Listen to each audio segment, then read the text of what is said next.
la la la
Welcome to Rogers Centre in Toronto, Ontario. I'm Thomas West alongside Drew Frank. It's the Toronto Blue Jays and the Kansas City Royals in the second game of this four-game series here in Toronto. Chase Anderson starting on the mound for the Toronto Blue Jays.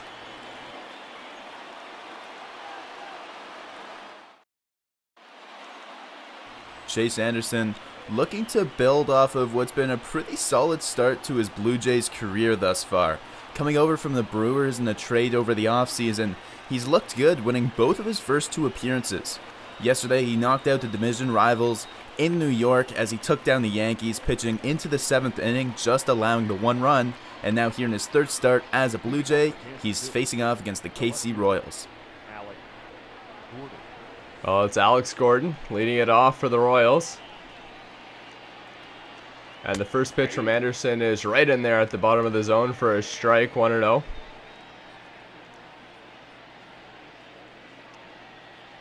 Joe Panik getting the start at second base. Quite a few lineup changes for the Toronto Blue Jays as they weren't able to get any kind of offense going against Mike Matheny's Kansas City Royals. The second pitch is fouled off down the left field line.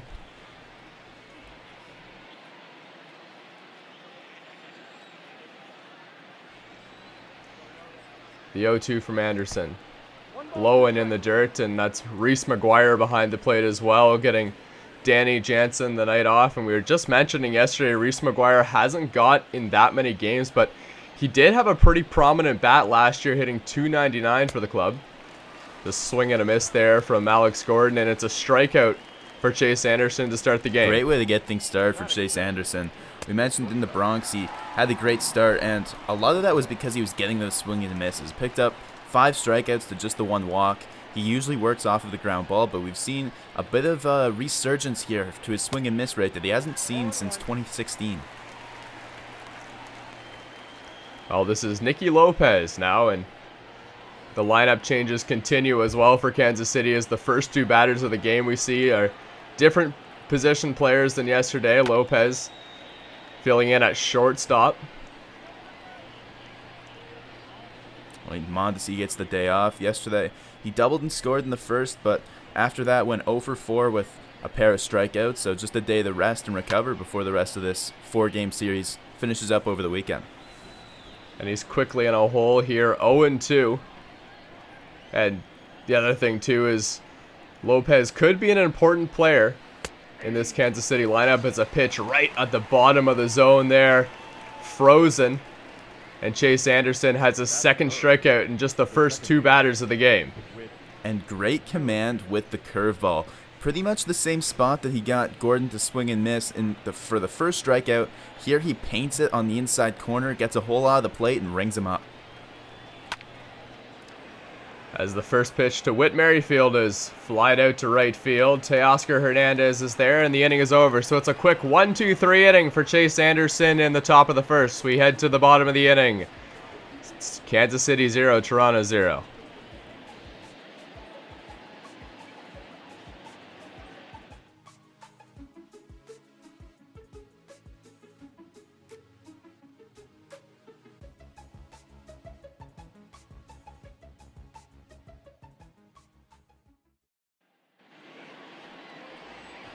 Welcome back to Rogers Centre. Danny Duffy on the hill for the Kansas City Royals, and a guy that's looking to pick it up, a long-time Kansas City Royal, drafted by Kansas City in 2007 and made his debut in 2011, so he's one constant that's been in the lineup for a long time in Kansas City. And no easy assignment for Bo Bichette and the rest of the Jays who will follow him. They saw Jacob Junis yesterday, who hadn't allowed a run coming into his start yesterday, where they only managed to get one off of him. And now Danny Duffy's been almost as good, a 1.29 ERA, winning both his starts so far. A really good start for Danny Duffy, and Bo Bichette, who had a quiet start to the season, is starting to pick it up. He had a hit yesterday, and he's on a 4-game hit streak now, so maybe things starting to come together. His swing timing getting down here as we've got a couple games into the season, and for Bo Bichette in the leadoff spot, it's going to be really important that he's able to get that average up to near it was last year, because It's very important to get on base from that part in the order. Well, yesterday he managed to get on base, and the only inning where they scored a run back in that third inning where they tagged Jacob Junis with a rally that started with the bottom of the order, and it turned over with Bichette moving Alford over the third, where he would eventually come in to score on a sac fly from Biggio right after him. 1-2 count now on Bo. Looking to get something in play and see if he can't start something off here for the Blue Jays. The 1-2 pitch from Danny Duffy.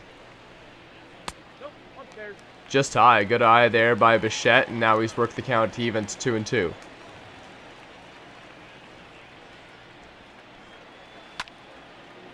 Swinging a ball hit pretty well into the gap, and no one's going to get there. It's down. Bo Bichette rounding second. He's not stopping. Coming into third, and there'll be no throw to third. And it's a leadoff triple for Bo Bichette. A great way to start the game off for the Jays. Hits it perfectly into the alley, and Jorge Soler's got a strong arm out there, but with the speed Bichette gets, digging for third right out of the batter's box, he's in there easily standing up, and now just 90 feet away as the Jays look to get out in front early here. And Bo Bichette, labeled as a doubles machine, he just has that swing plane that allows him to get the balls in the gap, and with a little bit of pop as well and a bit of speed as we saw just there, he can change those hits that just get down into triples, doubles, and super valuable for the Toronto Blue Jays. Lourdes Gurriel Jr. stepping in now, and he's ahead in the count, 2-0. Danny Duffy, a different pitcher than he used to be. You mentioned a long-time Royal. When he first came up, he was throwing 95, 96, even a little higher if he was trying to put extra into it. Now he's taken some speed off his fastball. We've seen it at 91, 92, and really focusing on getting the break on his off-speed pitches. The slider's been a big development for him recently. Well, the 2-0 pitch was well outside, and some control issues now for Danny Duffy as he's just trying to throw a strike to Gurriel, maybe a little bit rattled after that triple by Bo Bichette. The 3-0 and the green light given there to Gurriel, but he's going to foul that one off. Got a pretty good pitch to hit there. That one cut a lot of the plate. Look for him to change speeds here now, 3-1. The 3-1. Swinging a line drive, hit to third, but right at Hunter Dozier, and it's a hard hit ball, but an out there and unable to drive in Bo Bichette from third base. And so now they'll fall on Randall Grichuk to make something happen. You can see a few changes in the Jays lineup. Grichuk gets the day off his feet, but still stays in the lineup, moved up to the 3-hole as he's DHing, and it's Anthony Alford in center field. Following him, it'll be Guerrero, Drury as Shaw gets the day off, and Teoscar Hernandez behind him, who's back in the lineup tonight. Then the bottom three are Panik at second, Alford in center field as mentioned, and Reese McGuire behind the plate batting ninth. And Drew, I like this move from Charlie Montoyo here. Wasn't able to generate any offense yesterday, so tears it all apart and says, I'm just going to put the guys I have trust in into the lineup, maybe get some people some at-bats here early in the season and see how it works out. The 1-1 to Randall. Swing and a miss. A good breaking ball there from Danny Duffy. It looked like Randall was sitting on the fastball. Now it's 1-2. And a great idea to use today as an opportunity to mix up the lineup. Kevin Biggio gets the day off, so anytime you take one of your top three hitters out of the lineup, you need to shuffle everyone around to find something that's going to work. And the perfect time to do it. The Jays trying to generate some offense. 1-2 to Grichuk, and just above the zone there. Danny Duffy doesn't get the call. It's 2-2. Grichuk, most experience against Duffy out of any Blue Jay, but not very positive experience. They've faced each other 8 times, and in all 8 times, Grichuk's been retired, including 6 strikeouts. What an unbelievable number there, Randall Grichuk. It's either bad luck or he just doesn't see Danny Duffy's pitches like the rest of the league does, and worked a 3-2 count now, so Danny Duffy's going to have to make a good pitch. The 3-2. Swinging a ground ball through the left side into right field, and Randall Grichuk has got the Toronto Blue Jays on the board, 1-0. a great piece of hitting. There's a pitch on the outside half of the plate that he stays back on and gets the barrel out over in the heart of the zone and grounds it up to the right side of the infield, where even if Merrifield's able to range over and get that to retire him, that's still going to drive in the run. So he manages to find a hole and reach for himself, but either way, a great piece of hitting and gives the Jays a quick 1-0 lead. Well, that'll help his batting average against Danny Duffy. Vladimir Guerrero Jr. is standing in here out of the 4-hole, looking to keep this rally going here by the Toronto Blue Jays. They've either got a hit or hit a ball hard, as we saw the line out to Hunter Dozier, probably the hardest hit ball of the inning, but the Blue Jays are up 1-0 with 1 out here in the first inning. Pitch to Vlad is hit right up the middle, a base hit. So now first and second with just 1 out here. And Danny Duffy's pitch count up to 19 pitches here, and he's only got 1 out in the first inning. And that base hit by Vlad Guerrero Jr. is almost a little bit of a taste of their own medicine. We saw that's how they took the Jays down yesterday. Singles right back up the middle and hard hit ground balls. Pitch is low, and one thing we've seen from Danny Duffy, he hasn't been getting ahead in the count this game, and anytime you do that, you give the advantage to the batter, and also you're going to really elevate your pitch count. The 1-0 pitch. Swinging a foul ball off to the right side, 1-1. Command for Duffy's been an issue his whole career. When he first started as a starting pitcher, he was allowing close to 5 walks per 9, but he's gotten that down a little bit, but he's still up in the high 3s. In 2018, he walked 4.1 batters per 9, which is just not sustainable when you're trying to get through multiple innings. 2-1 from Duffy. Swinging a line drive to center field. But right there is Brett Phillips, and he's going to throw it into third base. The runners will hold. So another hard hit ball that results in an out there from Brandon Drury.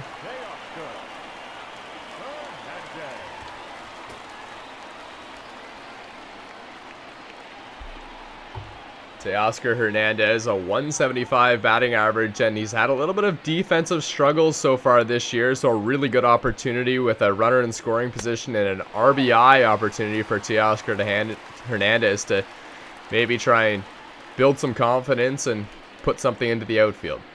Most of the year, Montoyo's put Hernandez above both Grichuk and Drury in the order. Now here he's below them, and he's actually got Grichuk on base, so we'll see how this works out as the order's been shuffled around, as we've mentioned. Well, and Brandon Drury and Randall Grichuk, 2 guys that have been playing above expectations so far in this season. 2-0 here to Teoscar Hernandez. So we got a line drive into right field. That one's going to get down. Here comes the throw to the plate. And Randall Grichuk is going to slide there ahead of the throw, and it's a 2-0 game for the Toronto Blue Jays. A really nice piece of hitting there from Teoscar Hernandez. Well, how about that? You don't have to hit it out of the park to drive in a run. Puts a nice stroke on this one and lifts it over Whit Merrifield's head out there at second base into the outfield, and a great piece of hitting to drive Grichuk all the way home from second base. And exactly the way you want to try and elevate your batting average a little bit here is Joe Panik steps in. Teoscar Hernandez not trying to do too much with it, just shortens up his swing and dishes it the opposite way. Joe Panik getting the start, as you mentioned, over Kevin Biggio at second base. We won't see him there too often this year, but an opportunity maybe to prove himself in this game and try and get a few more at-bats down the stretch. He started off pretty well with the .333 batting average. From what we've seen, he's been pretty good. He also hits both lefties and righties equally throughout his career. So both of them left-handed second baseman. Biggio's got some starker splits where he doesn't succeed quite as nicely against the lefties. So if you're looking for a day to rest him, here against Danny Duffy seems like a perfect opportunity. Swinging a ball lined into the outfield over the head of the second baseman, and the bases are now loaded for the Blue Jays with 2 outs in the first inning. That one just barely found some grass out there. The left fielder coming in and the shortstop going back just barely falls between the two of them. And now it'll be Alfred here with a big spot up. And Anthony Alfred, we saw yesterday some really big hacks from him, but I don't think he should be looking to hit one out of the park here. Maybe just shorten up his swing and just try and keep the line moving for the Blue Jays. 1-0 here. Duffy behind in the count once again. Swinging a ball, hit in the air. Popped up, and Ryan O'Hare getting the start over there at first base is going to make the catch, and the Royals are going to get out of the inning, but not before some damage is done. 2 runs on 5 hits for the Toronto Blue Jays.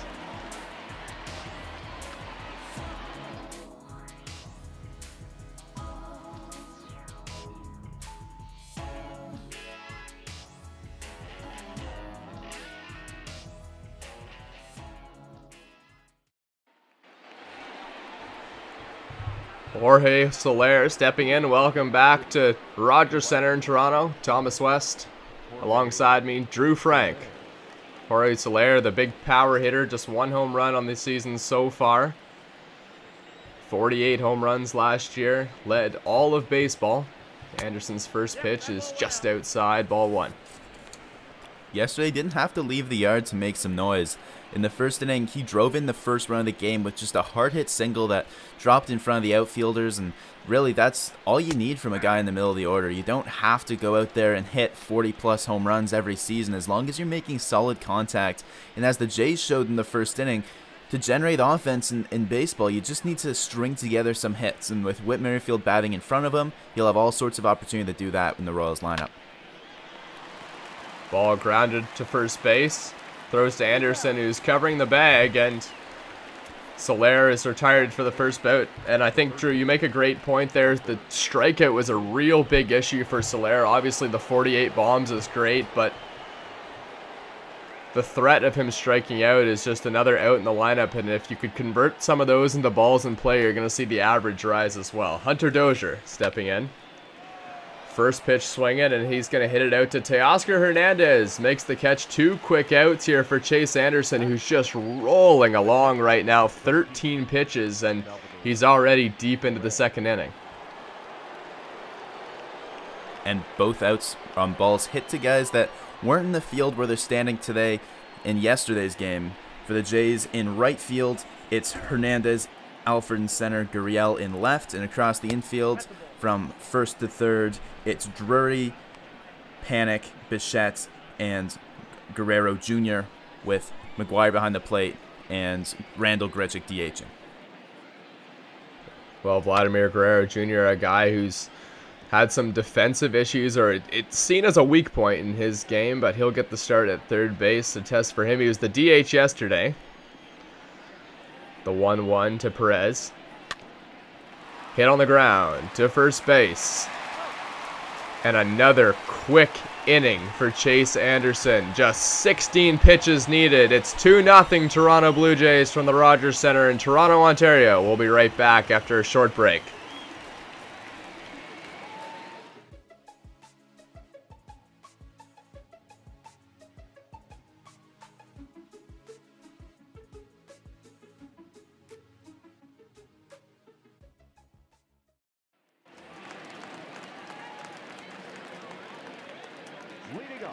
The number 9 hitter stepping in for the Toronto Blue Jays, Reese McGuire, getting the start at catcher today. Danny Duffy already at a 32 pitch count in this one. Reese McGuire, a .299 batting average last year. This was a very effective bat off the bench and a guy who filled in quite a bit in the later half of the season. The 1-0 pitch from Duffy is inside 1-1.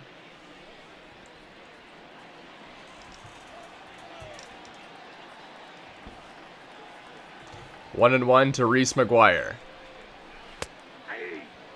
Right in there at the knees. That's one thing Danny Duffy has got going for him. He gave up 2 runs in the first inning. That low breaking ball is getting called for a strike, and that'll be a key to his game today if he can get that call. 2-2 now to Reese McGuire. Duffy uses the breaking ball a little more than Anderson. He relies mostly on the slider, while Anderson will go to a big looping curveball.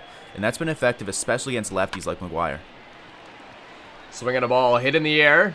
Jorge Soler is right under it, and Reese McGuire is retired for the first out of the inning. So with McGuire down, Duffy gets a crucial first out here as the lineup turns over, and now he's got to deal with Bo Bichette again. And how about the Toronto Blue Jays? 1 out in the second inning, and they're already getting second at-bats for their hitters right now. Bo Bichette 1 for 1, had a leadoff triple to start off the game. And how about in the hit column? As you mentioned, only through 1 inning so far. They've already got more hits than they managed against the Royals yesterday. And here's another ball hit in the air right to Soler. A lot of action for Jorge Soler in the outfield here today. And Bo Bichette, another hard hit ball to right field, but this time Soler is there to catch it.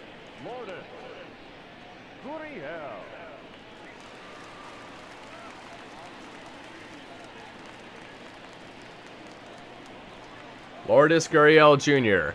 0 for 1, lined out to Hunter Dozier in his first at-bat. Pitch from Duffy. Just inside, ball 1. You mentioned earlier, Gurriel might have had the hardest hit ball of that first inning.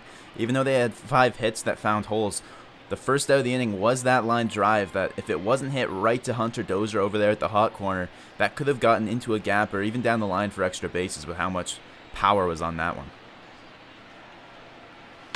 The 1-0 pitch is fouled off to the left side. And oh, by the way, the hit streak for Bo Bichette is increased now to 5 games. So where he had a weak start to his season, all of a sudden he's starting to heat up and look like the Bo Bichette of last year again.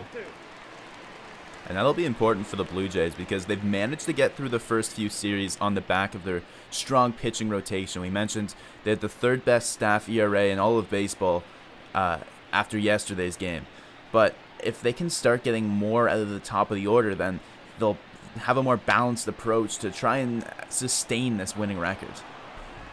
Yeah, and that's been a weak point for the Toronto Blue Jays early on. Both their 1 and 2 hitters are hitting below 200, which is something you'd maybe see from the 8 and 9 hitters. But leading off the game, the guys that are getting the most at-bats for you really need to pick up the average. A swing and a miss there from Lourdes Gurriel Jr. and Danny Duffy. A clean 1-2-3 inning in the second. 2-0 Toronto Blue Jays from the Rogers Centre in Toronto, Ontario. We'll be right back after a quick break.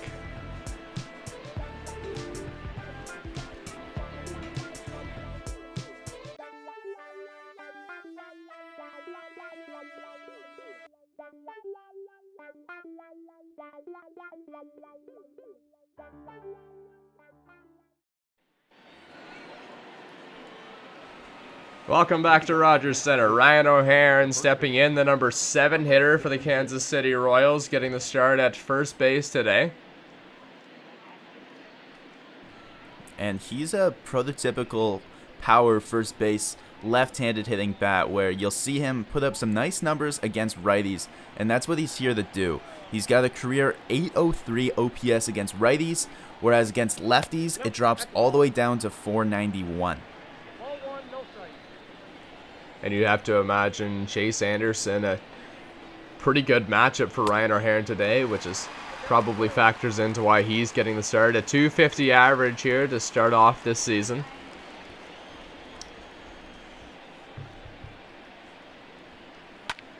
The 1-1 pitch is hit pretty well, but it's going to be foul off down the right field line. Ryan O'Hearn, a guy that didn't quite live up to his expectations last year, just a 192 batting average.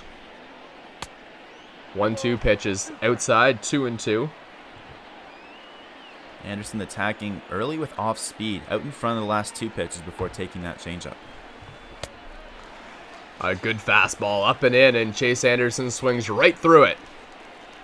Or Chase Anderson throws the pitch, and Ryan O'Hearn swings right through it in his first at-bat of the game.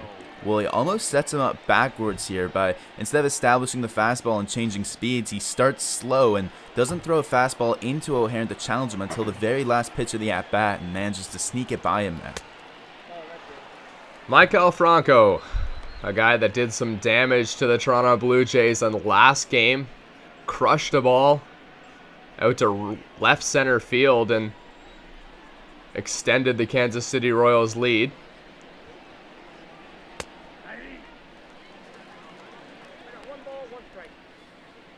That was a big home run for him. He's shown some power for a guy that's usually in the bottom of the batting order, but this goes back to his Philadelphia days. An interesting hitter because he's got power potential, and he's always shown that as part of his profile. He just hasn't been able to sustain that over long stretches, and that's one of the reasons that Philadelphia was willing to move on from him this past offseason. Yeah, and for Franco, he's just trying to find a place in a lineup where he can fit in. He wasn't really in the plan for the Phillies. Obviously, Scott Kingery now their third baseman down there, a young talent, but Franco maybe a bit of a fit here in the Kansas City. He can play third base, DH a little bit. Swing and a miss there from Franco, and Chase Anderson, his 4th strikeout in just the 3rd inning on the high fastball, and he retires Franco for the 2nd out of the inning. And so far he's looked good with not just one pitch, but his whole repertoire. We mentioned how he's used that changeup effectively to set batters up. Well, now he's got 2 strikeouts with the curveball as well as 2 strikeouts with the fastball. So he's not got this one pitch that the Royals can really focus on picking up and sit on. If he's got all 3 of those working for him, they're going to have a tough time being able to do anything today. Center fielder Brett Phillips stepping in for his first at-bat of the game. We're in the 3rd inning. The 9-hole hitter, Brett Phillips. 6th round pick in the 2012 draft.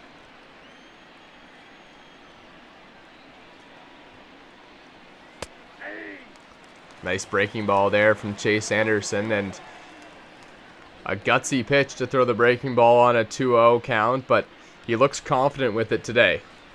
And that's been a big part of his game. We mentioned he hasn't stuck with one pitch. He's willing to change it up, go with a fastball go with a breaking ball in a traditional fastball count, pitch backwards to set up his fastball as an out pitch, and really get inventive. And I think a lot of that goes to credit towards Reese McGuire back there behind the plate. First time that Anderson's been in any trouble in the count right now. 3-1 pitch, swing and a miss. 3-2, nice pitch right on the outside corner there, and Chase Anderson, who hasn't thrown a lot of pitches, finally Brett Phillips is the guy who's able to put together a good at-bat so far against him. 3-2, 2 outs. Swinging a foul off down the left field line. And a great idea there to throw 2 straight fastballs, 3-1 and then 3-2. With the number 9 hitter, you don't want to mess around and walk him. You want to challenge him. Swinging a ball, lifted in the air to left field. Going to be a long run for Gurriel, and he's going to get there and come crashing into the wall. Another 1-2-3 inning for Chase Anderson. No runs, no hits for the Kansas City Royals. It's 2-0 Toronto Blue Jays from the Rogers Center.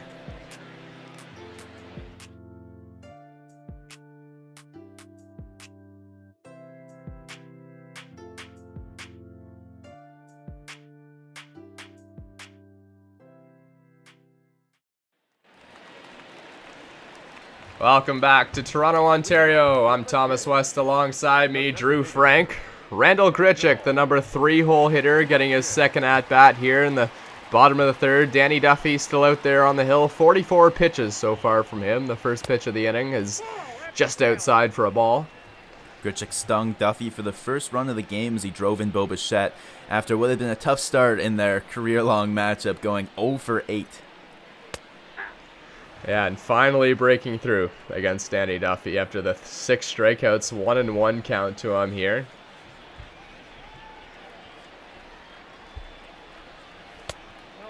Just low, and Randall Grichuk, who's been known as kind of a free swinger, has done a good job this season of seeing pitches and not swinging at stuff out of the zone. 2-1, swinging the ball, belted deep to left field, and he got all of that one. The Toronto Blue Jays are soaring out in front now, 3-0, as Randall Grichuk just destroyed that baseball to left field. That was an inside pitch that he was able to turn on, and you can tell he had to wave that one fair a little bit because that one was hit right down the line and hooking as it was leaving, but gets just enough of it to keep it in fair territory. And that one, you mentioned, it had the length, it had the distance, and the question was if it would stay in fair, and yes, it sure did, as a huge home run there from Randall Grichuk. A major blast. A moonshot there from Grichuk, touching the second deck, and another power guy, Vladimir Guerrero Jr. standing in. First pitch is right on the inside corner, dotting the inside corner, 0-1.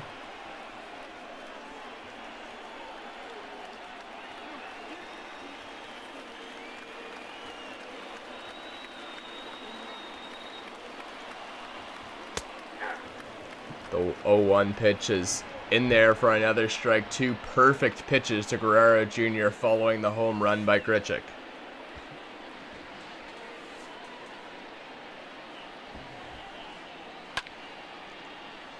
Swinging a foul off, and Danny Duffy, after giving up the home run, is now painting the corners right now to Vladimir Guerrero.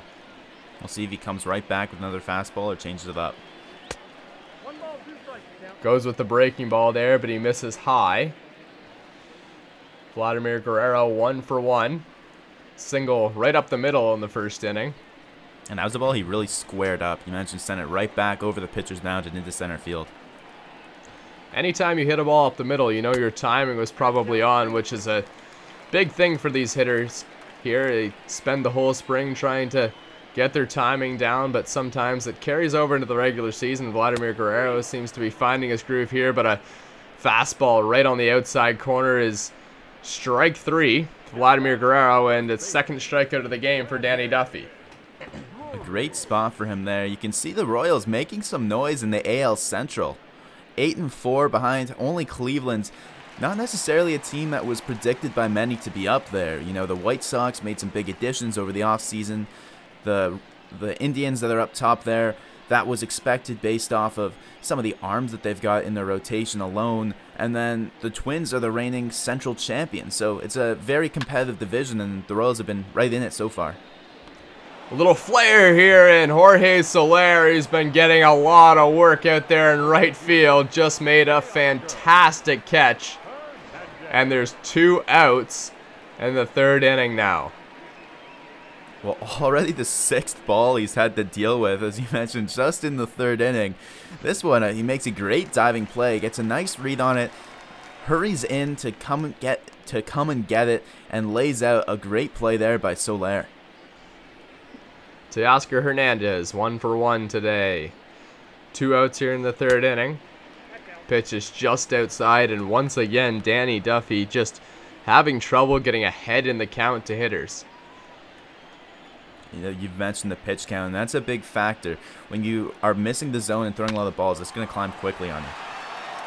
Ball hit right up the middle, but the shift was on, and the throw to first, and out of the inning now. We're going to head to the 4th inning, but Randall Grichuk obliterates a baseball, and it's 3-0 Toronto Blue Jays. Damage done in the third. We'll be right back.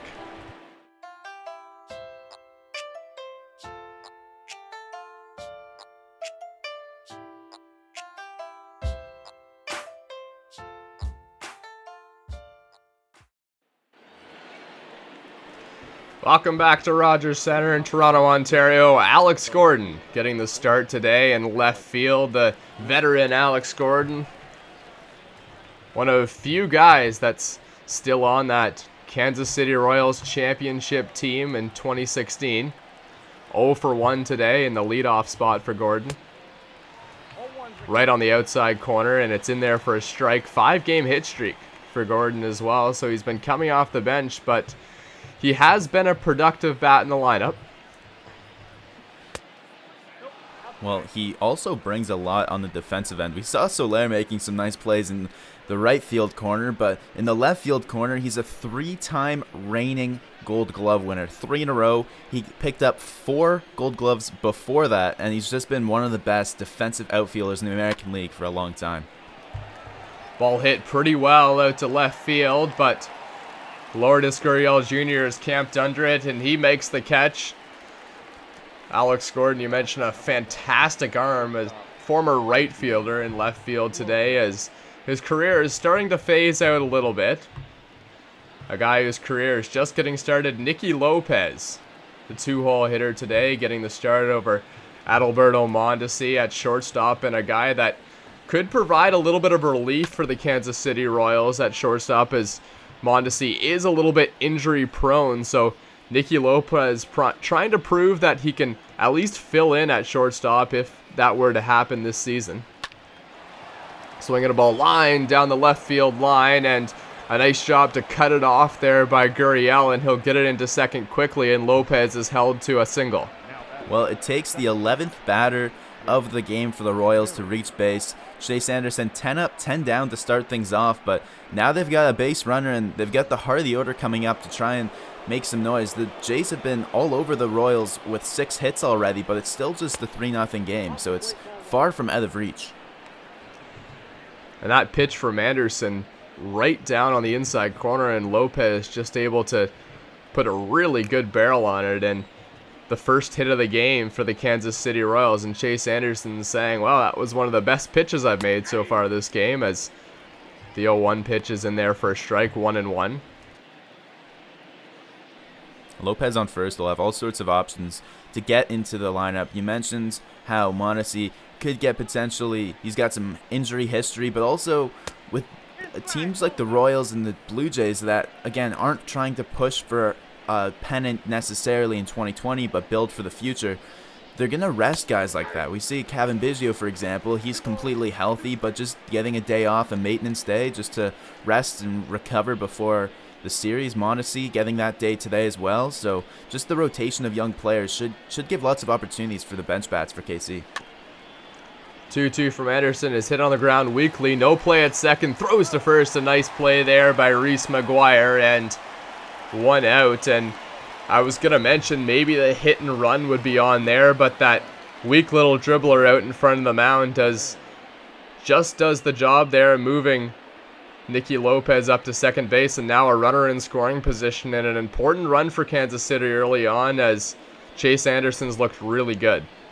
He has, and McGuire did him a big favor there by retiring that out, because that's not an easy play to make, especially with Whit Merrifield running, a guy that's got speed and has led the American League in stolen bases twice. Jorge Soler got Kansas City on the board yesterday. Dished the ball into left field, and probably looking to do something of the same nature here in the 4th inning. 0 for 1 so far on the day. Pitch in there for a strike right down the middle. It looked like Soler was taking all the way. 0-2 now to Jorge Soler. 2 outs. Swing and a miss on a high fastball there from Chase Anderson, and he gets out of the little trouble that he's had to deal with so far. The Toronto Blue Jays are up 3-0. 1 hit in the inning for the Kansas City Royals. Panic, Alfred, and McGuire coming up next.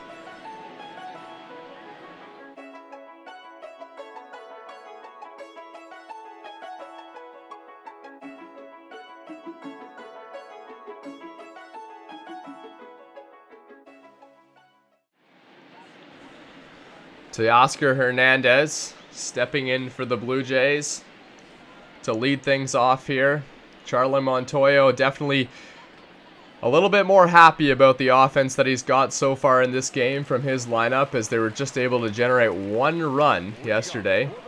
Joe Panic, Hernandez on deck. Well, Panic, a nice piece of hitting in his first at-bat, where he's not necessarily a power guy. So what he did by looping that ball over the shortstop's head is exactly what you want from a guy like Joe Panic, because he knows his game. He knows that he just needs to find a ball to drop in to keep the lineup moving and pass the baton, and that's what he was able to do as part of that rally in the first inning. Well, Joe Panic, a streaky batter over his career. He's had a lot of up and down years, and the Blue Jays are hoping that this is one of the up years for him. A ball hit on the ground to second base. Throw on to first to the big target of Ryan O'Hearn, and Panic is retired.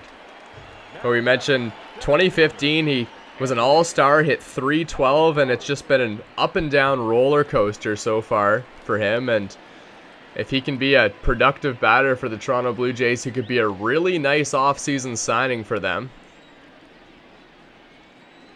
Anthony Alfred stepping in. At the very least, provide some mentorship or veteran presence, because you've mentioned he's had good years at the plate, and he has had good years in the field where he won a Gold Glove, and he's been part of a championship World Series run and received a ring. So he's kind of been all around baseball, and in a sense, done it all as an all-star in 1 year, and he's got a lot of value to provide to these young infielders. Yeah, he sure does. And veteran leadership on such a young team full of prospect hopefuls. The ball hit in the air pretty well by Alfred. Ranging back is Alex Gordon, and he'll make the catch. Teoscar Hernandez hit it on the screws, but it was right in the line of vision of Alex Gordon, and it's the second out of inning. And that hit by Alfred, what's impressed me the most, he did hit that one hard, didn't find any gaps to drop that in, but got into a 2-0 count, and what he's really done this year is work the count a lot, and it's impressed me specifically.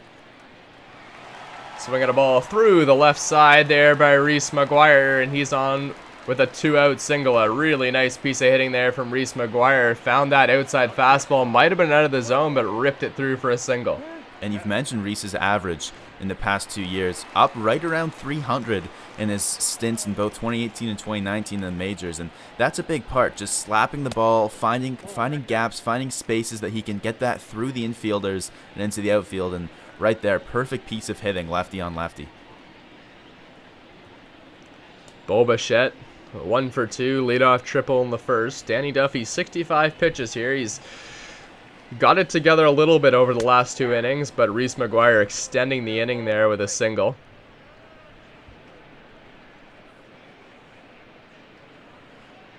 Bichette in his young career so far has slightly better splits against left-handed hitters. So you've mentioned the triple as maybe a kickstart to help this hit streak really rejuvenate his season, and the matchup looks good for him on paper. 2-1 now to Bo. Runner on first. That's McGuire. Swinging a ball fouled off, and in 2-2 now on Bo Bichette. Kansas City with a pretty deep bullpen and guys that can go multiple innings. So the fact that Danny Duffy's already up near 70 pitches in the fourth shouldn't worry Mike Matheny too much, as opposed to some other teams that don't quite have the luxury of depth they do. 2-2 pitches well outside, and Bo Bichette in a 3-2 count. Reese McGuire will be off at first. The full count pitch. Swing and a miss on a high fastball, and the Blue Jays are set down, but are up 3-0. 7 hits on 3 runs for the Toronto Blue Jays. End of the 4th inning. We'll be right back after a short break.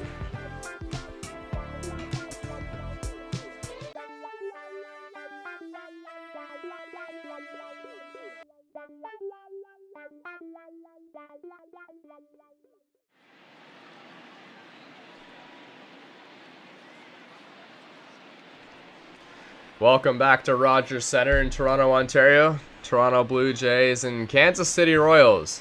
The Jays, some early offense in this one, have jumped out to a 3-0 lead here. We're in the top of the 5th inning. Hunter Dozier set for his second at-bat of the game.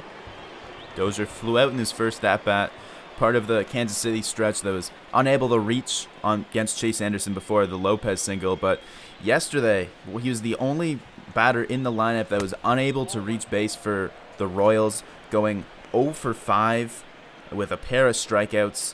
Not the best day for him. Made a nice play in the field, but looking to rebound here with the bat.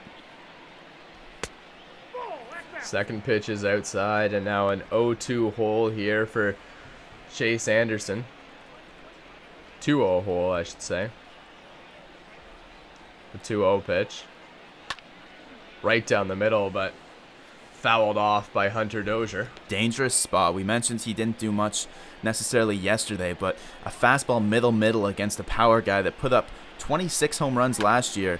Very dangerous.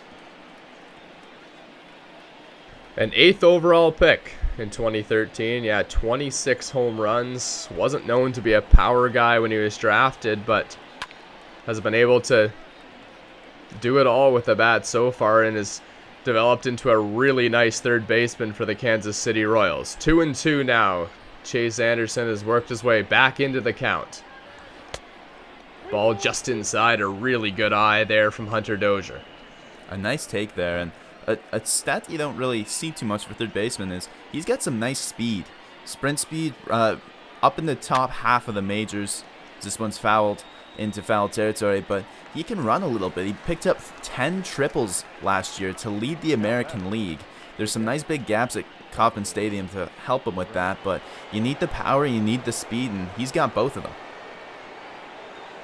Yeah, and Kauffman Stadium, obviously a pitcher's ballpark, if you will, the big gaps, and if you have a little bit of speed and you can get those balls over the head or between the outfielders, there's a lot of room to take advantage of in terms of extra base hits. Chase Anderson ahead in the count, 0-1.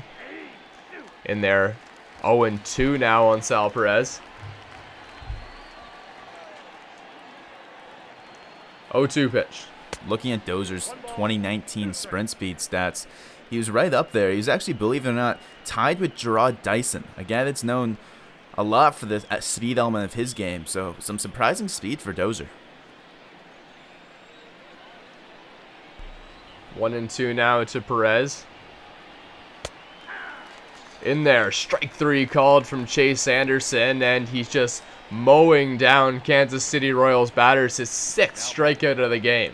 That's a tough pitch to lay off as a batter there. That caught a whole lot of the plate, the fastball. Clearly, Perez was expecting a breaking ball there and wasn't able to react in time. Doesn't even get the bat off the shoulder. So great work to fool him right there by the pitching staff. Ryan O'Hearn hits one high in the air to Teoscar Hernandez, who's controlling right field today. And another quick inning for Chase Anderson, who's just rolling along right now, the top of the order. 2, 3, and 4 hitters for the Toronto Blue Jays. Coming up, we'll be right back.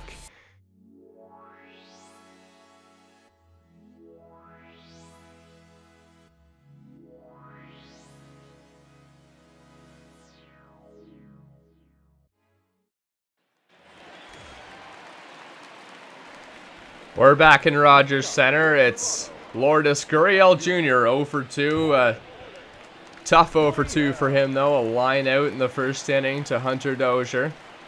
For the first pitch from Danny Duffy is just high for a ball. You see Chance Adams and Jesse Hahn warming up in the pen. I'd keep an eye on Jesse Hahn. The guy was a starter for many years with Oakland, and he's a guy that can go multiple innings. So depending on what the scoreline is and how deep Duffy goes in this game, you could see Hahn come out and pitch 2 or 3 innings. And that is a valuable asset for any ball club. The Toronto Blue Jays have a whole bunch of guys that could be labeled as long men out of the bullpen. Kansas City Royals may need that here today. 72 pitches for Danny Duffy here in the bottom of the 5th, and if he can get out of that, they might be all right. A line drive. This time it's over the head of Hunter Dozier, and just about the same ball he hit in the first inning, and Gurriel's on with a leadoff single as he ropes the ball into left field. That's got to feel good for Gurriel. After getting borderline robbed of a base hit in his first at-bat, he comes right back, and now in his third at-bat, hits it in the same spot, just a little bit harder and a little bit higher, and gets on base as a result. Wow, that's baseball for you. Sometimes you hit a ball right on the knob, but you're always going to get them back. It'll be a single up the middle, a ground ball, a bloop single, but some nice resilience there from Gurriel to just put a good swing on the ball just like he did in the first and hit it to the exact same spot. This time it falls for a hit. Randall Grichuk standing in, batting average up over 300, and he's helped that cause today as he's 2 for 2 with a huge home run into the second deck in the 3rd inning. And I think you can expect to see Grichuk up in the 3-hole a little more moving forward. Runner was off on the pitch. Randall Grichuk hits it out to center. This time they're going to get him out, and scampering back to first base was Gurriel, as it was a hit and run there with Grichuk. And just continuing on Grichuk, we saw him up in the 3-hole a little bit against the Cincinnati Reds, where he batted third on back-to-back nights. And the first night he was 0 for 2, but he reached base on 3 times via the walk. So he was really working counts nicely at the top of the order. Tonight he's done quite well as well. Gurriel on the move again, and a ball scorched to third base. Hunter Dozier, a really nice play, but the Toronto Blue Jays staying out of the double play that time, playing another bit of hit and run there with Guerrero, and Brandon Drury, another hot hitter for the Blue Jays. Batting average over 300 is up now to try and drive in Gurriel from second. Dozier's got all 5 tools as a baseball player and third baseman. The glove to knock that one down. He did the same thing yesterday, and the strong arms to recover and throw out the runner before he has a chance to make it down the first base line, despite the fact he didn't field it cleanly. Big cut there from Brennan Drury. Looked like he was trying to give the Blue Jays a 5-0 lead there. Just need to drive one into the outfield. Gurriel, some speed at second base. If you get one into the outfield, he can probably score.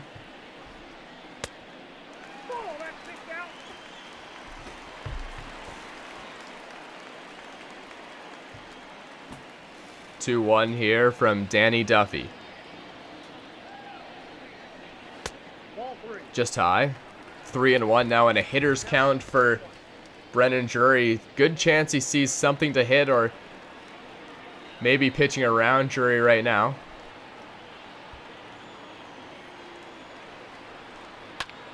Three 3-1. Swinging a ball. Popped up into right field. Left field, that is. The left fielder, Alex Gordon, makes the catch, and the Blue Jays are retired in the 5th inning. We'll head to the 6th. Franco, Phillips, and Gordon coming up.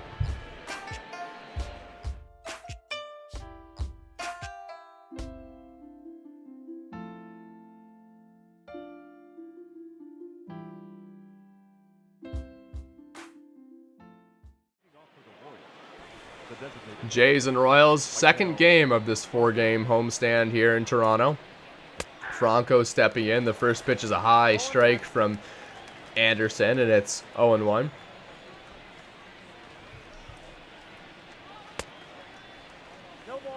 Check swing, and he does go there, called by the home plate umpire there. So an 0-2 hole for Maikel Franco right now. Strike 3 right on the outside corner. Chase Anderson painting that corner. And just in 3 pitches, 1 out here in the 6th inning. Quick work to start the 6th. He struck out Franco in his first at-bat on a different pitch where it was a fastball up and in that he forced the swing on. This time, Franco reads it correctly as a curveball, thinks it's going to drop out down below the knees, but Anderson spots it nicely for a curveball that just paints the corner, as you mentioned. The number 9 hole hitter, Brett Phillips. Second at bat for him. He flew out in the 3rd inning. A guy that isn't known for his bat, but he's had a good start to this season. Has played most of the games in center field for the Kansas City Royals. Another ball lined up the middle, and it's through for a base hit. Anthony Alfred in center field today will throw that one back in, and just the 2nd hit against Chase Anderson today. You can see there a beautiful line.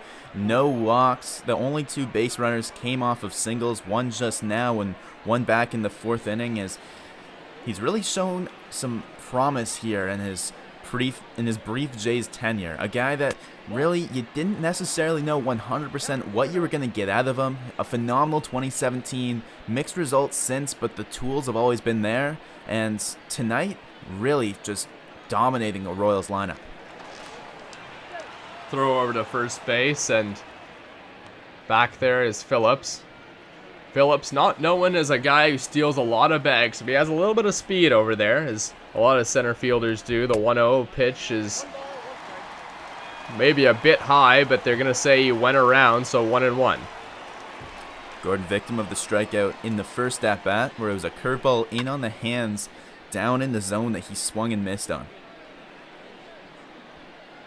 Ball cued off down the left field line, and it's 1-2 now. Chase Anderson ahead of Gordon. The 1-2 pitch. Right in on the hands, and a nice job by Gordon to foul off a tough pitch there. See if he stays inside or changes it up. The strikeout came, again, on an inside pitch, and he goes there 1-2 last at bat. Ball hit on the ground to third base. Guerrero to second for 1. On to first and a double play. So Chase Anderson is through 6 now and looking really good. Just 68 pitches. A nice backhand play by Guerrero Jr. 3-0 for the Toronto Blue Jays on the virtual Jays Network.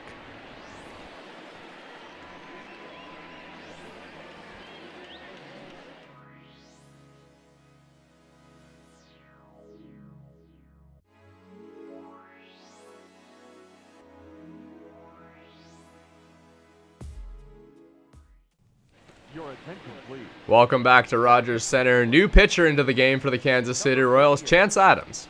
Adams making his first appearance as a Kansas City Royal. They picked him up in the offseason, taking a chance on him. No pun intended. If you remember back, he was a top prospect with the Yankees. In 2018, he was ranked number 51 in all of baseball via Baseball Prospectus. A guy that's shown potential, but in the major leagues, he hasn't been able to find it. He's pitched 33 innings with an ERA up in the 8.2 area. So not great so far with the Yankees. They were willing to move on from him, and the Royals took a flyer.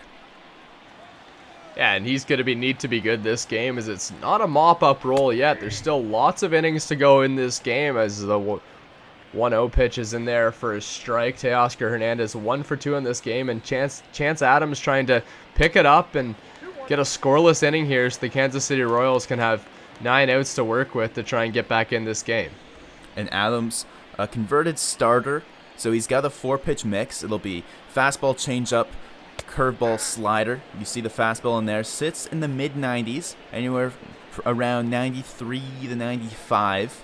And he's got lots of break on that big curveball. A check swing there, and they're going to say he goes. Throw down to first base on a ball in the dirt, and it's a strikeout there to start off the inning for Chance Adams. Hernandez a check swing, but he just couldn't hold up, and he's out for the first of the 6th inning. Bottom of the 6th inning now. So far, so good for Chance Adams. And what's done damage for him is leaving balls out in the middle of the plate. It hasn't been so much that he's been missing wide or walking too many batters. Again, a relatively small sample size with just 30 innings of work, but what's really done damage is the big hits that have resulted from missing out over the plate in dangerous spots. Joe Panik standing in here for the Blue Jays. First pitch is hit into the gap, and no one's going to get this one. It's down and goes all the way to the wall. Joe Panik is going to cruise into second base with a stand-up double here. 1 out in the 6th inning, and just like you said, a ball that was out over the plate, and Joe Panik didn't miss it. Crushed it into the gap for a double. I tell you what, Charlie Montoyo's got a little bit of a battle here at second base. He's, of course, been going to Biggio, who won the job as the opening day starter, but Panik, all he's done is hit in this Jays lineup. He put up a triple when we saw him just a few days ago, and now the big double there, as well as reaching base earlier in the game with a single. He's been just hitting out there at second base. Anthony Alford stepping in, 0 for 2 so far this game, a fly out and a pop out. One of the only Jays this game that hasn't either got a hit or hit a ball hard. Pitch is right in on his hands. A tough pitch there. A nice location there from Chance Adams. 0-2 now on Alfred.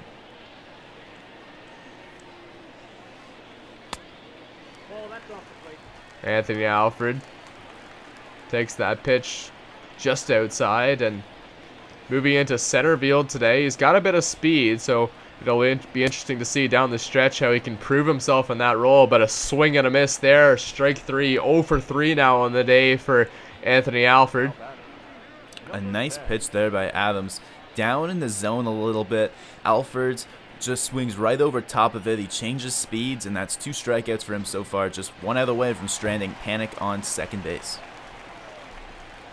In fairness to Anthony Alford, he has got some tough pitches to hit. There was the one right in on his hands there, and then a perfect breaking ball from Chance Adams just below the zone. And on an 0-2 count, you got to protect on that one, so a tough at-bat there for Anthony Alford. Reese McGuire in, 1 for 2. He hit a single earlier in the game. Swinging a ball fouled off down the left field line, 1-1 now. McGuire's single. He stayed on a pitch that was on the outer half of the plate and just hit it opposite field. A nice piece of plate discipline there. Ball driven out to left field, but Alex Gordon is right there to make the catch, and the Blue Jays are retired in the bottom of the 6th inning. 3-0 Toronto Blue Jays. We'll be right back after a short break on the Virtual Jays Network.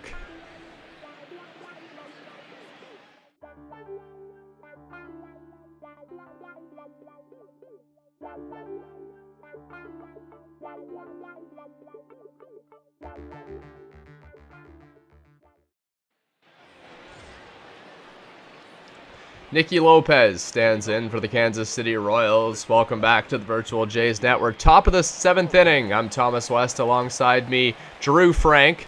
Chase Anderson still out there on the mound in an incredible 68 pitches as he enters here in the 7th inning. Nicky Lopez 1 for 2 with a single. And there's some movement in the Jays' pen as both Anthony Bass and Thomas Pannone get up. Pannone we saw in the second game of the Phillies series where he pitched a clean inning. Bass we haven't seen since back in the Cincinnati series, back in the New York series, so it's been a bit for him. But you talk about Chase Anderson, 68 now, 69, and 70 pitches, but that's a very economic number here only in the 7th. And you gotta figure those guys are up more as a safety blanket than believing Anderson's in any serious danger of coming out here. Well, you'd have to expect that Thomas Pannone would be the guy to come in if Anderson gets in any trouble. Anthony Bass has been more of a setup guy in the 8th inning for the Toronto Blue Jays. Ball just up and away, and Chase Anderson doesn't like the call, but it's a leadoff walk here in his first of the game for Chase Anderson. And just to continue on Pannone there, Montoya's really used him against lefties and looking for the platoon advantage with that matchup.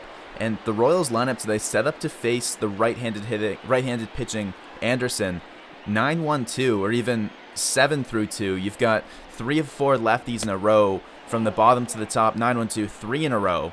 So if Anderson does get into trouble here, he's got a handful of righties, but then after Perez, with the trio of lefties, you might see Pannone. And after the leadoff walk, now Chase Anderson starting to have a little bit of control issues here as we enter the 7th inning. The first 2 pitches of this at-bat to Whit Merrifield have been not even close outside the zone. 2-0 now, the count on Merrifield. Another pitch up and away, now 3-0. And with the tying run on deck, this is the guy that Chase Anderson wants to get out. First walk of the game to Lopez. In each of his first 2 starts, he walked 2 batters each. There's a pitch right in there for a strike. Clearly Whit Merrifield taking that one all the way. The Kansas City Royals just trying to get some base runners on here and see if they can't generate a little bit of offense, which they haven't done in this game so far. 3-1 pitch now to Whit Merrifield. Up and away, ball 4, and just like that, a first walk and the second walk of the game. 2 walks in a row for Chase Anderson, and when we take a look down in the Jays bullpen, action starting to quicken up a little bit down there. And this is almost reminiscent of what we saw in the bottom of the 9th yesterday as Josh DeMont came on trying to close things out for Kansas City with a multiple run lead. He came in where there wasn't any trouble, and he didn't get hit at all. There was actually no hits in that 9th inning at all, but he got himself into trouble by pitching around the zone and not throwing strikes. And quickly, Anderson's almost doing the same thing here as the tying runs at the plate. And the big power bat of Jorge Soler. The first pitch is outside, and a quiet murmur we hear from the crowd in Toronto just trying to urge Chase Anderson to get one in there. But with Jorge Soler, you don't want to leave one out over the plate because he could make this game tied very quickly.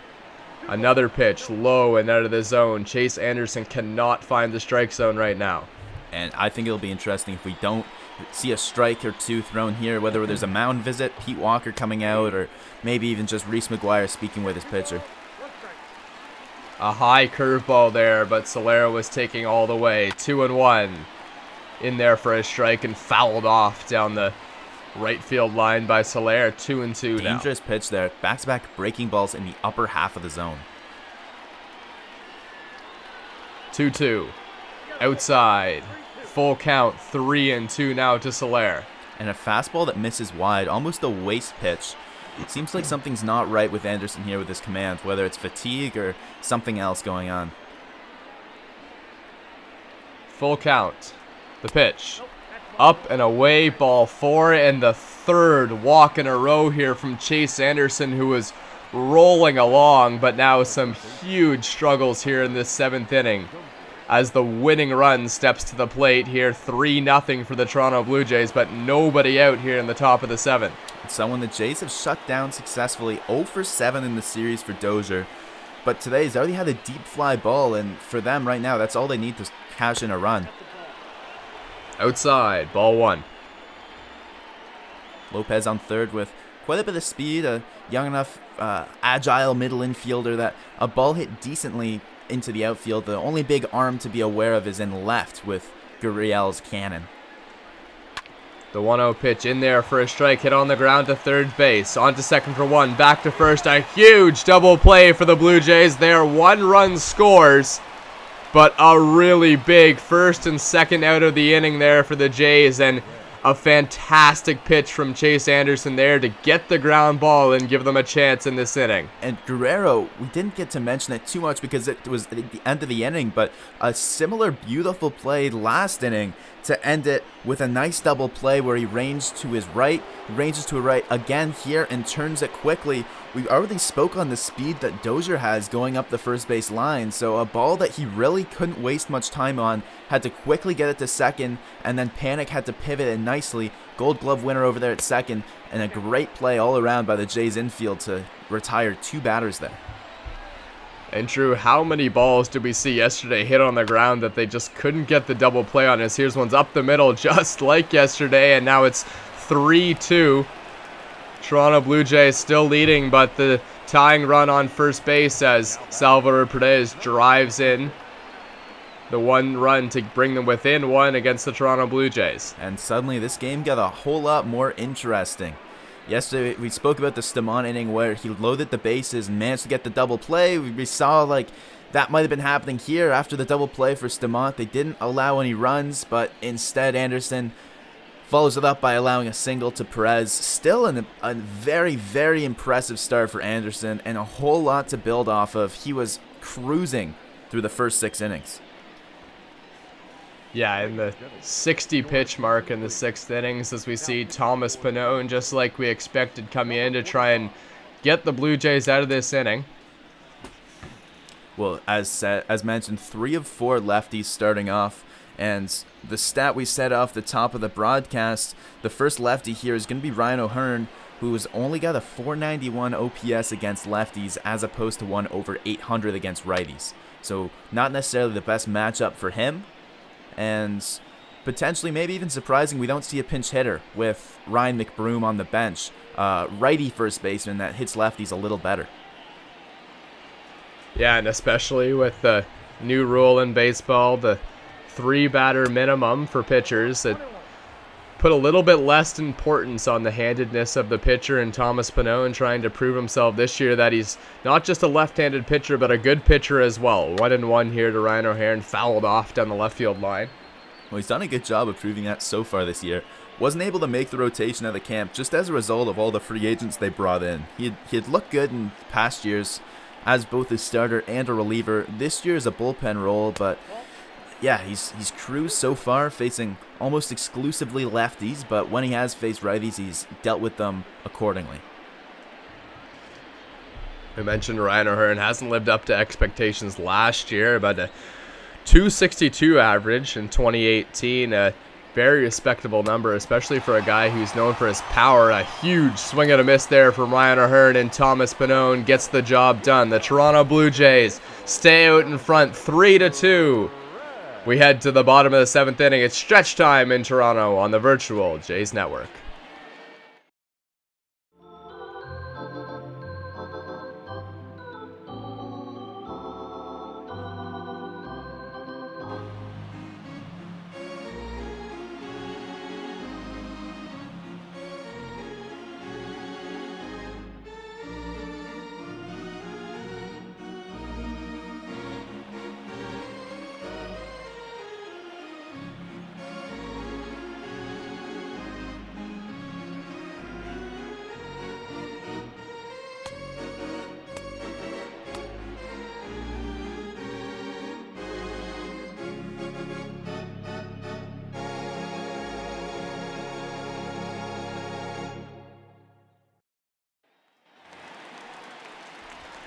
Bottom of the 7th inning now, and Bo Bichette standing in for the Toronto Blue Jays, and the Kansas City Royals have severely cut into that 3-0 Blue Jays lead as Chase Anderson wasn't able to get out of the 7th inning. Still a good start for him, but now the Blue Jays would like to add on some insurance runs in the form of Bo Bichette leading off. And another quality start That's his third quality start in 3 games for the Jays. Really looking good. They gave up just a mid-tier prospect, a single-A first baseman in a 1-for-1 trade. It was more so that they were taking on his salary from the Brewers, who did a complete restructuring during this free agent class. But for $10.5 million, what they've gotten so far has been excellent. Chance Adams, a guy who can go multiple innings here. 17 pitches here in his second inning of work. It's a 2-2 count now to Bo Bichette. And yeah, Chance Adams looking to pick it up here. If he can be a good pitcher for the Kansas City Royals this year, definitely some value got out of that guy. Bo Bichette here, 2-2 count from Adams. Swinging a ball popped up. Ryan O'Hare at first base comes in, makes the catch, and 1 out here in the bottom of the 7th inning. And a big reason that Adams had such prospect luster that he did, and such an attractive piece in that Yankees organization, was because of his minor league numbers.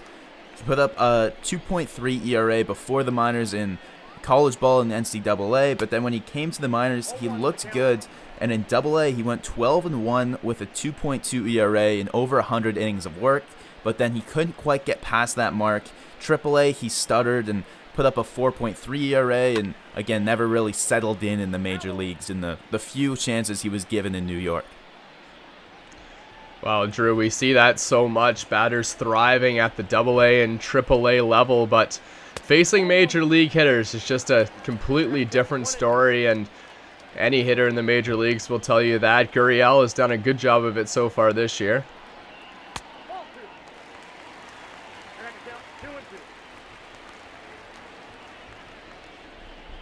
2-2 now to Gurriel. Chance Adams trying to get a quick inning of work here. Swing and a miss by Gurriel on a high fastball well out of the zone, and he was clearly looking for something else here. 2 outs here in the bottom of the 7th inning. And 3 strikeouts for Adams now. He's only gotten 5 outs, 3 of them via the strikeout, and all of them swinging. First one on the changeup, second one on the slider, and then now on the fastball. So you can tell, even as a reliever, he is sequencing his pitches and mixing it up like a traditional starter-type repertoire, where he's trying to attack with all of his pitches and establish them separately. He hasn't had the success necessarily in the past, but maybe with an approach out of the bullpen, he'll be able to reinvent himself in this way. Well, that's a great point, and he has done a good job of working to the outside corners, letting his breaking thing start in the middle of the plate and then tail off to the outside of the zone. It was just that one pitch to Joe Panik that hung over the middle. Other than that, he's looked really strong in this outing so far. Grichuk now. Pitch well outside of the zone. 2-1 now. Grichuk ahead in the count. 2 for 3 so far. He's had a strong day. Home run back in the 3rd inning. 2-1 pitch is low, and Perez can't catch that one. Maybe crossed up on their signals there, and it's a hitter's count now to the hot Randall Grichuk. Well, Grichuk's scored 2 runs and driven in the other run, a part of all 3 of the Jays' runs so far today. If they're going to tack on some insurance runs here in the 8th with 2 outs already, he's going to need to be a part of it here. Here in the 7th, rather. 3-2 to Grichuk. 2 outs here in the bottom of the 7th inning. The pitch right there on the outside corner, up and away. Randall Grichuk is frozen on that one, and they're finally able to strike out Randall Grichuk on this one. It's 3-2 for the Toronto Blue Jays, not able to add on any insurance there. We head to the 8th inning. Blue Jays up in this one.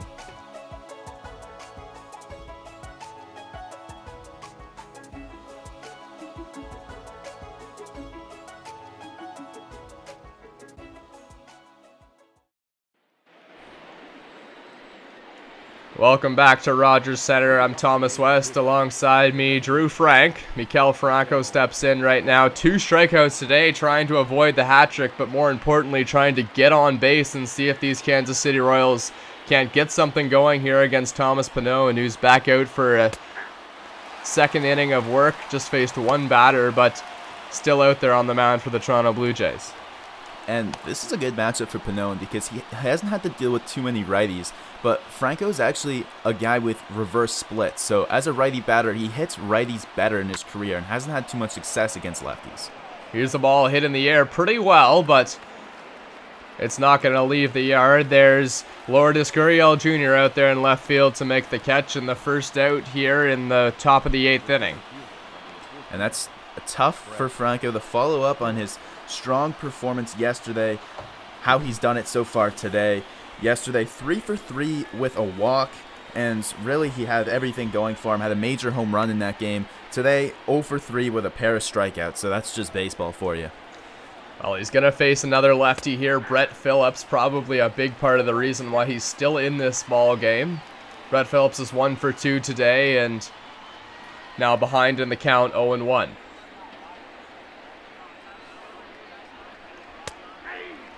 Right on the outside corner there, 0-2 now as Thomas Pannone has put Brett Phillips in a bit of a hole. The 0-2 pitch.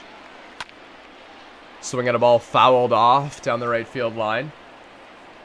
Phillips early on that fastball. Pannone doesn't quite have the velocity to challenge hitters too much, so he has to set it up with the changeup and off-speed pitches. 0-2. Popped him up. Third baseman Vladimir Guerrero Jr. comes in to make the catch, and the Kansas City Royals have been quiet here in the top of the 8th inning, as now they're down to their final 4 outs here.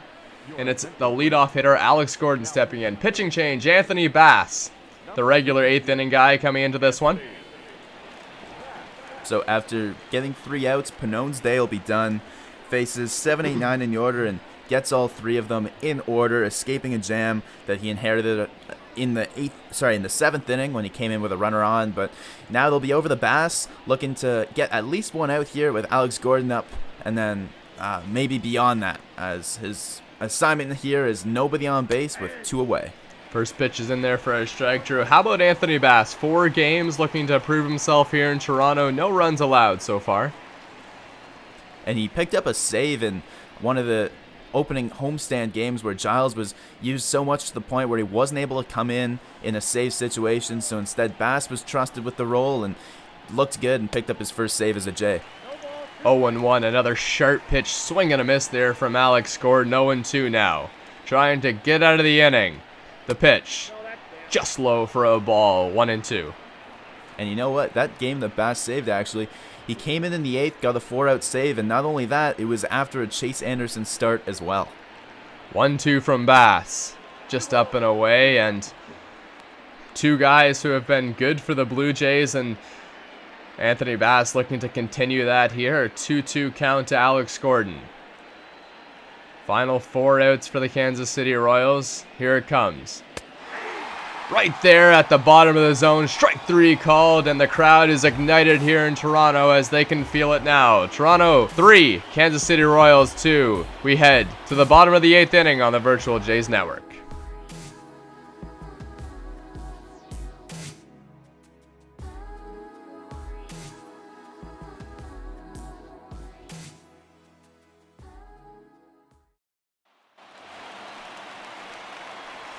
Welcome back to Toronto. Vladimir Guerrero Jr. standing in, looking to give the Blue Jays some insurance here.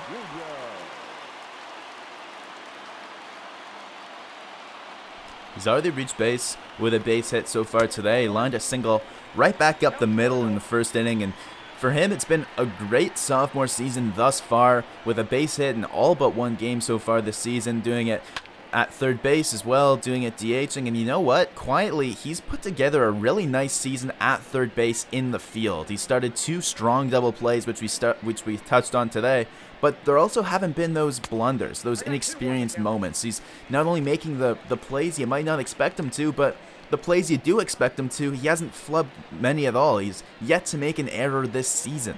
So really just a strong improvement from his first year. Pitches up and away, 3-1. Hitters count to Guerrero Jr. Yeah, and if he can be a good defensive player over there at third, you'd have to imagine that at some point the plan for Vladimir Guerrero is to move to first base, as that's kind of an open position right now for the Toronto Blue Jays. But he's trying to make a case that he's not just a DH, he can play the field as well. The 3-1 pitch to Vladimir Guerrero is a swing and a miss there, 3-2.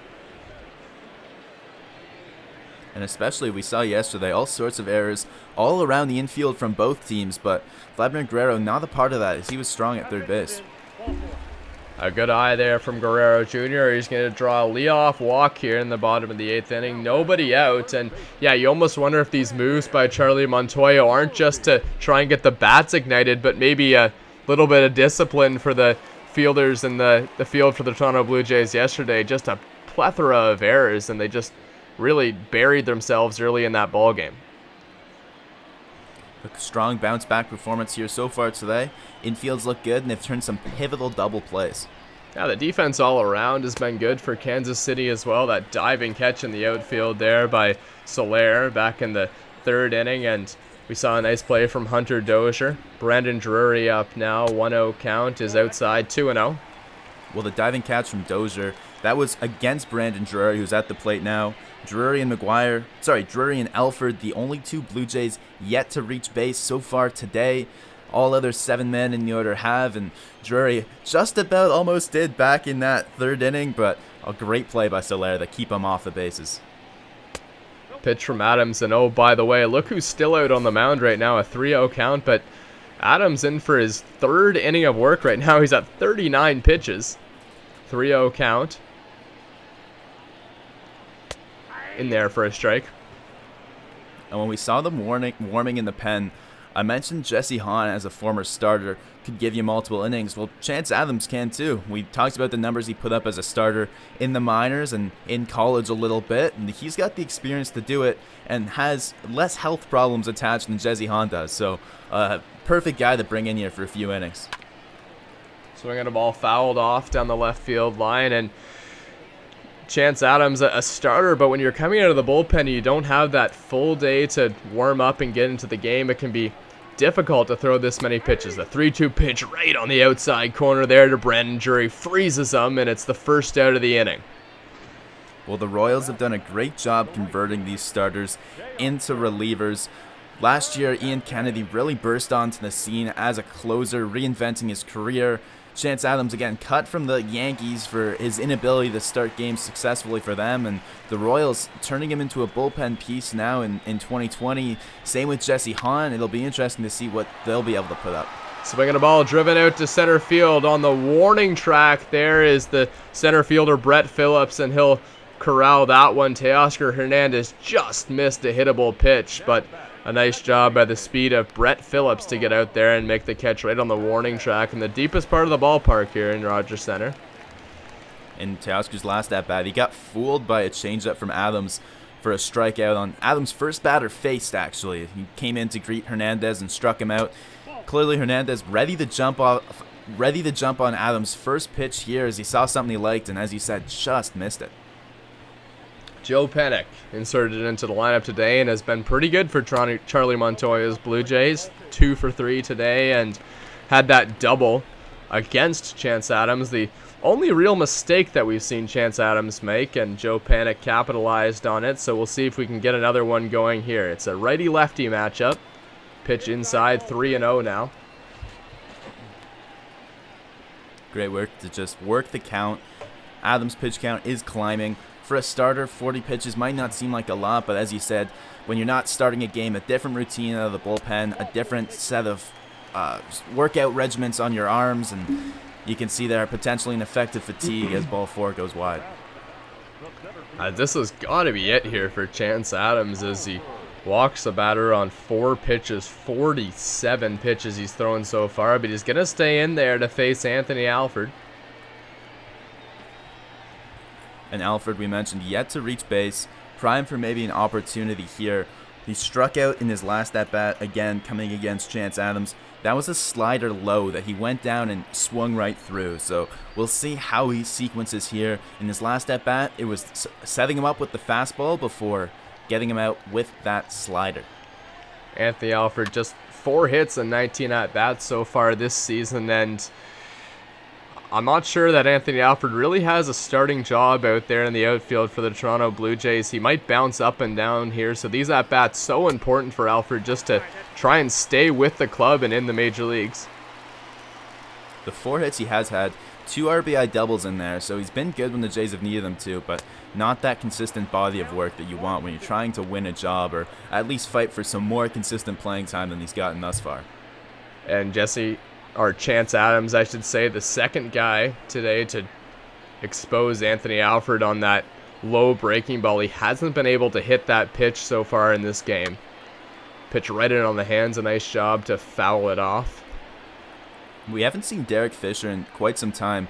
He hasn't played since the Red Series, sitting out all of the Yankees and all of the Phillies series. So Alford's been getting this spot when they need a fourth outfielder, but if his struggles continue and he's not able to reach base or necessarily make an impact, then we might start to see those fourth outfielder spots given to Derek Fisher when Montoya wants to give someone a day off.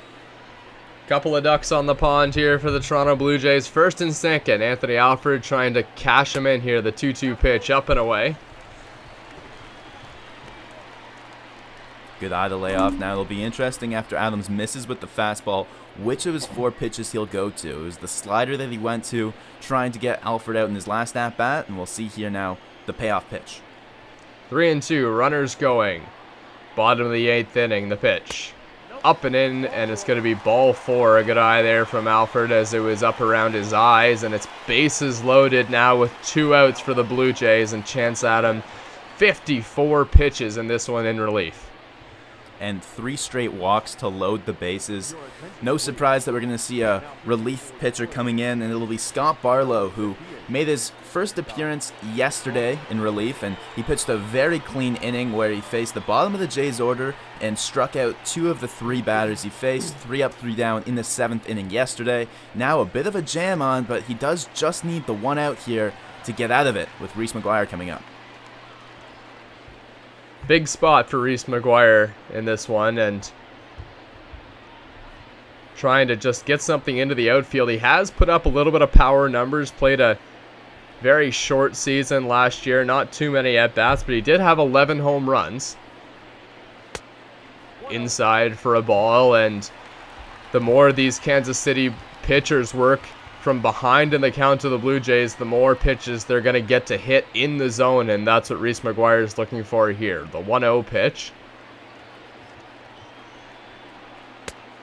Right down the middle in there for a strike. McGuire taking all the way.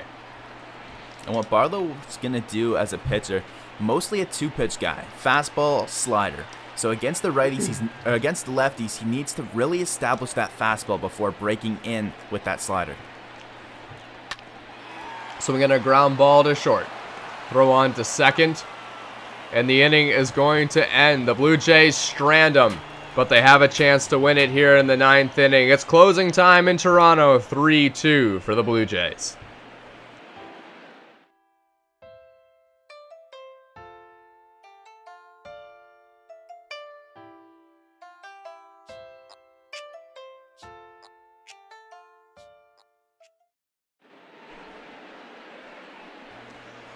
Ken Giles, 100 miles Giles, the Blue Jays closer, one of the strongest relievers in the pen for the Toronto Blue Jays, looking to close this one out. It's a tough save opportunity, just 1-run lead for the Jays. And he's got to deal with 2, 3, 4 in this order.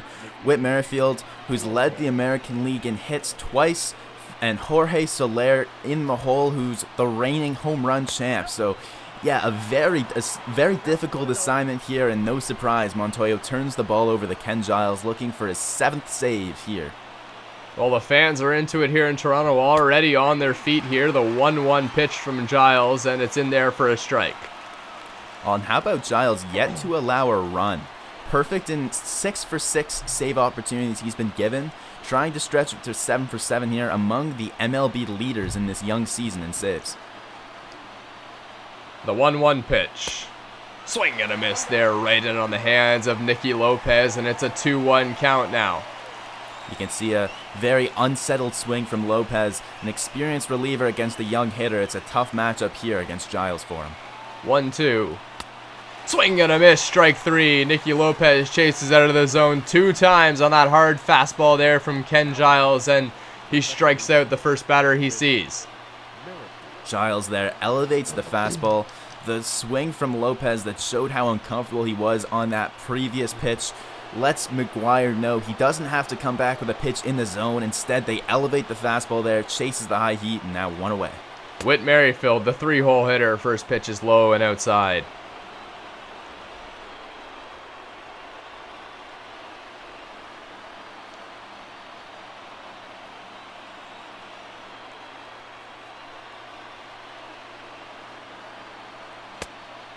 Well up and away there, 2-0 now, and Whit Merrifield ahead in the count, trying to get on and generate some offense here for the Kansas City Royals. The 2-0 pitch from Ken Giles. In there for a strike and popped up. The shortstop, Bo Bichette, there to grab it, and now the Kansas City Royals down to their final out here in this one.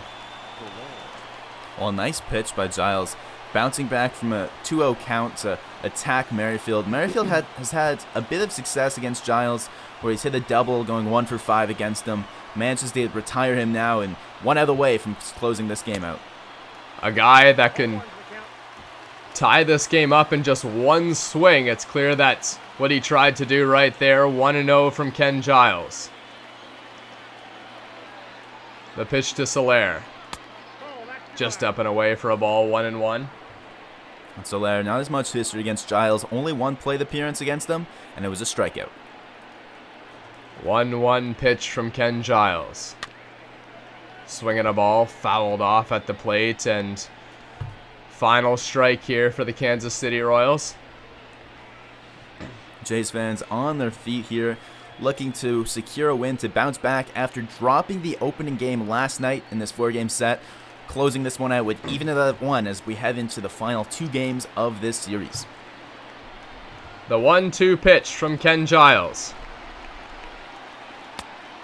Up and away for a ball, 2-2.